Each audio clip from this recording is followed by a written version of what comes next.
Hare Krishna, Hare Krishna, Krishna Krishna. Srila പ്രഭുപാദിൻ്റെ ശിഷ്യനായിട്ടുള്ള സിദ്ധാന്ത പ്രഭു എഴുതിയ പുസ്തകത്തിൽ നിന്ന് വായിച്ചാണ്.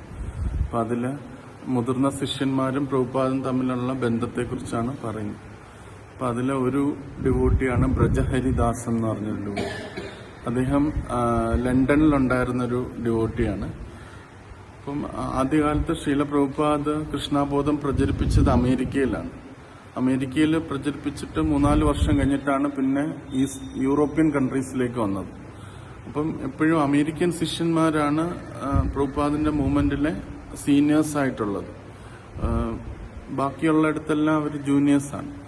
അപ്പം ഈ ലണ്ടനിലൊരു സമയത്ത് പ്രഭുപാദ് വന്ന സമയത്ത് മോർണിംഗ് വാക്ക് നടക്കുന്ന സമയത്ത് ഈ ബ്രജഹരി പ്രഭുവും കൂടെ ഉണ്ടായിരുന്നു. അപ്പം അമേരിക്കൻ ശിഷ്യന്മാരും ഉണ്ടായിരുന്നു. അപ്പം സാധാരണ മോർണിംഗ് വാക്ക് സമയത്ത് ആരെങ്കിലും എന്തെങ്കിലും ക്വസ്റ്റ്യൻ ചോദിക്കും, പ്രഭുപാദ് തന്നെ ആൻസർ പറയും. അങ്ങനെയാണ്. അല്ലെങ്കിൽ പ്രഭുപാദ് ചോദ്യം ചോദിക്കാതെ തന്നെ സംസാരിക്കും, ചിലപ്പോൾ ഒന്നും സംസാരിക്കില്ല, ജപിക്കും. ഇങ്ങനെയാണ് പ്രഭുപാദിൻ്റെത്. അപ്പം എപ്പോഴും ചോദ്യങ്ങൾ ചോദിക്കുന്നത് അമേരിക്കൻ സ്റ്റുഡൻസ് ആണ് ചോദിക്കുന്നത്, ഡിസൈപ്പിൾസ് ആണ് ചോദിക്കുന്നത്. അപ്പൊ ഇവർക്കെപ്പോഴും ഈ ഇംഗ്ലണ്ടിലും യൂറോപ്യൻ കൺട്രീസിലുള്ളവർ നമ്മൾ ജൂനിയർ ആണ്, നമുക്ക് ചോദിക്കാവോ എന്നുള്ളൊരു ഭയം എപ്പോഴും അവർക്ക് ഉള്ളിലുണ്ട്. അപ്പോൾ അവര് ചോദിക്കാറില്ല, ക്വസ്റ്റ്യൻസ് അധികം ചോദിക്കാറില്ല. പക്ഷെ ഒരു വട്ടം പ്രഭുപാദ് ഇങ്ങനെ പോയ സമയത്ത് നടന്നു പോയിക്കൊണ്ടിരിക്കാൻ ബ്രജഹരി പ്രഭു ഉണ്ടായിരുന്നു.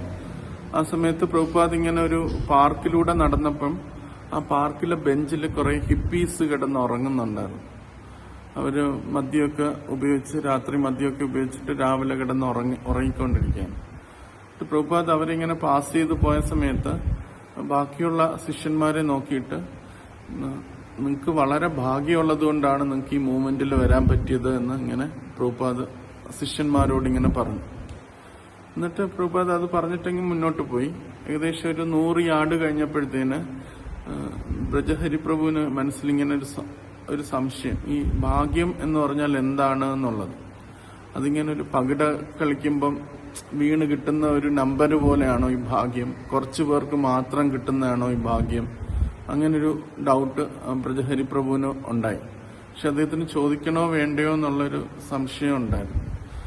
അപ്പം ഇങ്ങനെ കുറെ ദൂരം കുറച്ചും കൂടെ പോയി കഴിഞ്ഞപ്പോഴത്തേനും അദ്ദേഹം എല്ലാ ധൈര്യവും സംഭരിച്ചിട്ട് പ്രഭുപാദിനോട് ചോദിച്ചു, പ്രഭുപാദ് അങ്ങ് ഭാഗ്യത്തെക്കുറിച്ച് പറഞ്ഞല്ലോ, കുറച്ചുപേർക്ക് ഭാഗ്യമുള്ളത് കൊണ്ടാണ് ഈ പ്രസ്ഥാനത്തിൽ വരാൻ പറ്റിയത് എന്ന് പറഞ്ഞല്ലോ. അപ്പൊ എന്താണ് യഥാർത്ഥത്തിൽ ഈ ഭാഗ്യം എന്ന് പറഞ്ഞത്?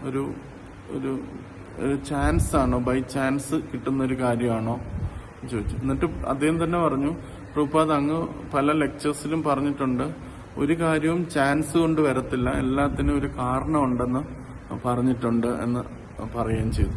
അപ്പൊ ഇത് തമ്മിലുള്ള വ്യത്യാസം എങ്ങനെ മനസ്സിലാക്കാൻ പറ്റും? ഇവിടെ അങ്ങ് ഭാഗ്യം എന്ന് പറഞ്ഞു, വേറെ പല സ്ഥലത്തും അങ്ങ് പറഞ്ഞിട്ടുണ്ട് ഒന്നും കാരണമില്ലാതെ ഉണ്ടാവാൻ പറ്റില്ല എന്നുള്ളത്. അപ്പൊ എങ്ങനെയാണ് ഈ ഭാഗ്യം എന്നുള്ളത്? പ്രഭുപാദ് ഒന്നും പറഞ്ഞില്ല, മുന്നോട്ട് പോയിക്കൊണ്ടിരുന്നു. കുറച്ചു നേരം കഴിഞ്ഞിട്ട് പ്രഭുപാദ് അവിടെ നിന്നിട്ട് ഇദ്ദേഹത്തിന്റെ കണ്ണിലേക്ക് നോക്കി. എന്നിട്ട് പ്രഭുപാദ് അവരെ നോക്കിയിട്ട്, നിങ്ങളാണ് അവരുടെ ഭാഗ്യം എന്നിങ്ങനെ പ്രഭുപാദ് പറഞ്ഞു. അതായത് ഡിവോട്ടീസ് ആണ് ഈ സാധാരണ ജനങ്ങളുടെ ഭാഗ്യം എന്നിങ്ങനെ പ്രഭുപാദ് പറഞ്ഞു. പിന്നെ ബ്രജഹരി പ്രഭു പറയുന്ന, ഞാൻ എത്രയോ പതിറ്റാണ്ടുകളോളം ആ പ്രഭുപാദ് പറഞ്ഞ കാര്യത്തെ മനസ്സിലാക്കാൻ ചിന്തിച്ചുകൊണ്ടിരിക്കുകയാണ്.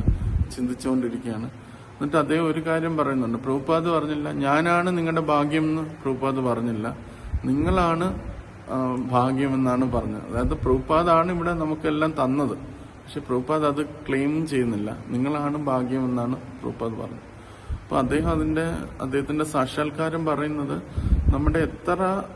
നമ്മുടെ സ്പിരിച്വൽ പ്രാക്ടീസസ് കൊണ്ടും നമുക്ക് ഈശ്വരാബോധം കിട്ടത്തില്ല. അത് ഭക്തന്മാരുടെ കാരുണ്യം കൊണ്ടാണ് കിട്ടുന്നത്. അപ്പം നമ്മൾ വില കൊടുത്ത് വാങ്ങിക്കാൻ പറ്റുന്ന ഒന്നല്ല ഭക്തി എന്നുള്ളത്. അത് ഭക്തന്മാരുടെ അഹേതുകമായ കാരുണ്യം കൊണ്ടാണ് നമുക്ക് കിട്ടുന്നത്. അതുകൊണ്ടാണ് അതിനെ ഭാഗ്യം എന്ന് പറയുന്നത് എന്ന് ശ്രീല പ്രഭുപാദ് അവിടെ